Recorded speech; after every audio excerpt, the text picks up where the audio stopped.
What's up, fellas? Back in the range today, me and Cole, we're gonna talk about footwork, really the elusive button hook. It plagues everybody, all tactical professionals, anybody who's trying to do home defense, CQB, solo CQB, or with a team. The button hook is sometimes a great equalizer, and we have to be able to do it. We can't have a strong side and a weak side, gotta be able to do them all. And there's nothing more annoying than watching a new guy or somebody trying to learn how to do it when they're looking at the threshold and they can't figure out how they're going to position themselves to do a button hook. We've seen every different variation. We've messed it up more times than I care to admit, but this is just some simple shit we do just to try to keep it really simple. Positive footwork, positive drive, and knowing where you're going, and then not really overcommitting inside of the threshold, because everything on the other side of this is all real bad. So we have to set ourselves up for success. So Cole's a lefty. When we're taking out, whether it's an outward opening, inward opening door, sliding door, any of that shit, we're taking out the kit. Yep. All of it. Strictly just footwork. Me, if I have the time to prep, even walking up to it, if I'm off step, I might do like a quick short step to get that inside foot set. Because I would prefer, button hook wise, I'm able to take a large step this way and pivot, basically pivot off of this and go that way. I've seen some guys, they want to take a step in and pivot. Yep. But again, kind of depend on the width of the door frame, that opening. If I'm able to get away with still staying outside of the room, out here, and pivot and go. But two, it's not this, I'm walking on my heels.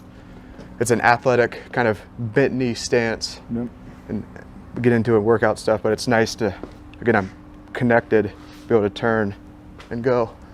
But that step, again, my opinion, has to be a fairly big one to clear this and rotate and go.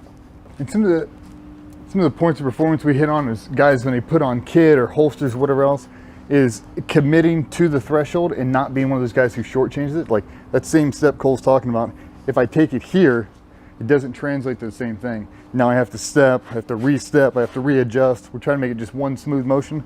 I know some guys like to rebound, they like to overstep and then push off the opposite door. Just being confident whatever your footwork kata is. I know some guys, I'm not saying it's wrong, I'm just saying be aware of what you're giving up. If we're talking about home defense or CQB and uncleared spaces, we don't know what is in here yet. And if we get into the fashion that we have to step center, we really expose ourselves for a long period of time before we can turn to whatever side we want to go to. So let's try to get most of that movement, most of that turn outside of the threshold, and then commit once we decide where we're going. I think we talked about too on drills. You talked about it overexposing. So that step and leading with your head. Yep. Basically, where you look is where you drive, right? Yep. Same thing, where you look is where you shoot. So it's like leading with your head and allows you right in. Yeah, we talked about that quick presentation. If I get right here and there's an immediate threat behind me, I'm just gonna lean with my head, I'm gonna turn and drive it. It's the same thing, like now I just have to be able to teleport on the other side of the threshold and drive in there. It's being confident. I know some guys to the right, and we saw a guy do it last time, he couldn't get over the button hook, and he's stepping in here and then he's swinging his whole body. But what he's doing is he's sticking his gun in and then basically, we call it a wagon wheel. He's spinning the entire thing, but it's so stagnant inside of the threshold, and that's really what it is. I don't care what my footwork does, as long as I get out of this thing super fast, especially for team CQB or just trying to clear the threshold. Like whatever you're doing, let's do it aggressively and athletically and get out of the threshold. I mean, too, like we're taking scenarios out of it. The whole situation is just a footwork, but it's like if I take a step this way, I basically have to pirouette. Yep. So that's what we're trying to beat, whether you're left or right-handed. Because I mean, lefty, this way. This is obviously more comfortable as a lefty, but I have to recognize if I'm on this side, basically my leading leg is opposite. I always like referencing basically the inside foot along the wall is first. We talked about it last week too with a bunch of guys. Guys that are high stepping, or they're trying to find their feet from up here. You can't make any move, we can't do anything until that foot hits the ground. We can't cut, we can't change direction, we can't shift our weight until that foot connects back to the ground. So we try to tell guys, keep your feet low to the ground, because once you get there, even if it's not optimal, if I just spin 180 degrees, I'm already in my corner and I can push.